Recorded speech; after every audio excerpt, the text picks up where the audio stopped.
S Eshwarappa ಅವರು ನಮ್ಮ ಬಗ್ಗೆ ಕೊಟ್ಟಿರ್ತಕ್ಕಂಥ ಹೇಳಿಕೆ ಈಶ್ವರಪ್ಪನವರ ಮಾನಸಿಕ ಸ್ಥಿತಿಯ ಬಗ್ಗೆ ಪ್ರಶ್ನೆ ಮಾಡುವಂಥ ಪರಿಸ್ಥಿತಿ ನಿರ್ಮಾಣವಾಗಿದೆ. 17 ಶಾಸಕರು ಹಣ ಕೊಟ್ಟು ತಂದಿದ್ದೀವಿ ಎನ್ನುವ ಈಶ್ವರಪ್ಪನ ಹೇಳಿಕೆ ಅವರ ಅಜ್ಞಾನದ ಪ್ರದರ್ಶನವನ್ನು ತೋರಿಸಿದಂತೆ. ಈಶ್ವರಪ್ಪನವರು ಯಾರಿಗೆ 17 ಜನಕ್ಕೆ ಹಣ ಕೊಟ್ಟರು, ಎಲ್ಲಿ ಹಣ ಕೊಟ್ಟರು,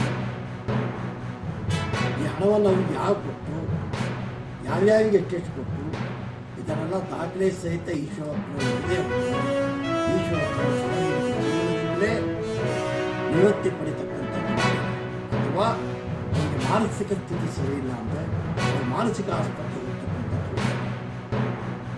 17 ಜನ ಬಂದ ಕಾರಣಕ್ಕಾಗಿ ಈಶ್ವರಪ್ಪನವರು ಮಂತ್ರಿಗಳಾದರು. ಈಶ್ವರಪ್ಪನವರು ಆ ಸರ್ಕಾರದ ಬೆಳಗಾಂದಲ್ಲಿ ಲಂಚದ ಆರೋಪ ಹೊತ್ತು ಒಬ್ಬ ಆತ್ಮಹತ್ಯೆ ಮಾಡಿಕೊಂಡ ನಂತರದಲ್ಲಿ ಅದಕ್ಕೆ ಈಶ್ವರಪ್ಪನವರ ತಲೆದಂಡಾಯಿತು ಮಂತ್ರಿಯಿಂದ. ಭ್ರಷ್ಟಾಚಾರದ ಬಗ್ಗೆ, ಹಣದ ಬಗ್ಗೆ, ಮತ್ತೊಬ್ಬರ ಬಗ್ಗೆ ಮಾತನಾಡ್ತಕ್ಕಂಥ ಈಶ್ವರಪ್ಪ ತನ್ನ ಬಗ್ಗೆ ತಾನು ಸ್ವಲ್ಪ ಆತ್ಮಹತ್ಯೆ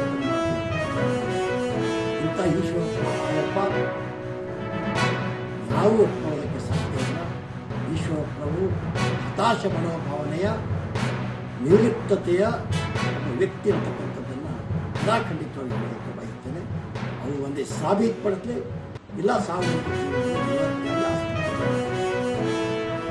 ಲೋಕಾರ್ಪಣೆಯನ್ನು ಸನ್ಮಾನ್ಯ ಮುಖ್ಯಮಂತ್ರಿಗಳು ಕರ್ನಾಟಕ ಸರ್ಕಾರ, ಆಂಧ್ರ ಪ್ರದೇಶ ಸರ್ಕಾರ ಮತ್ತು ತೆಲಂಗಾಣ ಸರ್ಕಾರ ಜೊತೆಗೆ ಕೇಂದ್ರ ಜಲಶಕ್ತಿ ಮಂತ್ರಿಗಳು ಬಂದು ಮಾಡಲಿದ್ದಾರೆ. ಇದಕ್ಕೆ ಸಂಬಂಧಿಸಿದಂತೆ ಶಿಷ್ಟಾಚಾರ ವ್ಯವಸ್ಥೆಯನ್ನು ಮಾಡೋದಕ್ಕೆ ಜಿಲ್ಲಾಡಳಿತಕ್ಕೆ ಸೂಚಿಸಿದ್ದಾರೆ. ಅದಕ್ಕೆ ಅಗತ್ಯ ಸಿದ್ಧತೆಗಳನ್ನು ನಾವೆಲ್ಲ ಮಾಡಿಕೊಂಡಿದ್ದೀವಿ. ಭದ್ರತೆಯ ಬಗ್ಗೆ ನಮ್ಮ ಎಸ್ ಪಿರವರು ತಮಗೆ ಸೊ ನಾಳೆ ಬೆಳಿಗ್ಗೆ ಅವರೆಲ್ಲರೂ ಒಟ್ಟಿಗೆ ಬರಲಿಕ್ಕಿಲ್ಲ, ಸ್ವಲ್ಪ ಸ್ಟ್ಯಾಂಡರ್ಡ್ ಆಗಿ ಬರ್ಬೋದು. ಬೆಳಿಗ್ಗೆ IRBಗೆ ಬಂದ ಮೇಲೆ ಅಲ್ಲಿಂದ ಡ್ಯಾಮ್ ಗೇಟ್ಗೆ ನಮ್ಮ ವೈಕುಂಠ ಗೆಸ್ಟ್ ಹೌಸ್ ಕಡೆಯಿಂದ ಡ್ಯಾಮ್ ಗೇಟಿಗೆ ಬರ್ತಾರೆ. ಡ್ಯಾಮ್ ಗೇಟ್ ಮೇಲೆ ಇದರ ಉದ್ಘಾಟನೆ ಮಾಡಿಕೊಂಡು ನಂತರದಲ್ಲಿ ಮುಂಡ್ರಾಬಾದ್ ಶಾಲೆ ಹತ್ರ ಇರತಕ್ಕಂಥ ಒಂದು ಆವರಣದಲ್ಲಿ ಸಾರ್ವಜನಿಕ ಸಮಾರಂಭವನ್ನು ಉದ್ದೇಶಿಸಿ ಎಲ್ಲರೂ ಮಾತನಾಡ್ತಾರೆ. ಸೊ ಈಗ ಸದ್ಯಕ್ಕೆ ನಾವು 10,000 ಜನರಿಗೆ ಕುರ್ಚಿ ವ್ಯವಸ್ಥೆ ಮಾಡಿದ್ದೇವೆ. ಇನ್ನೂ ಒಂದು 5,000 ನಾವು ಸ್ಪೇರ್ ಇಟ್ಕೊಂಡಿದ್ದೇವೆ. ಅಂದಾಜು ಒಂದು 10,000 ರಿಂದ 15,000 ಜನ ಇದರಲ್ಲಿ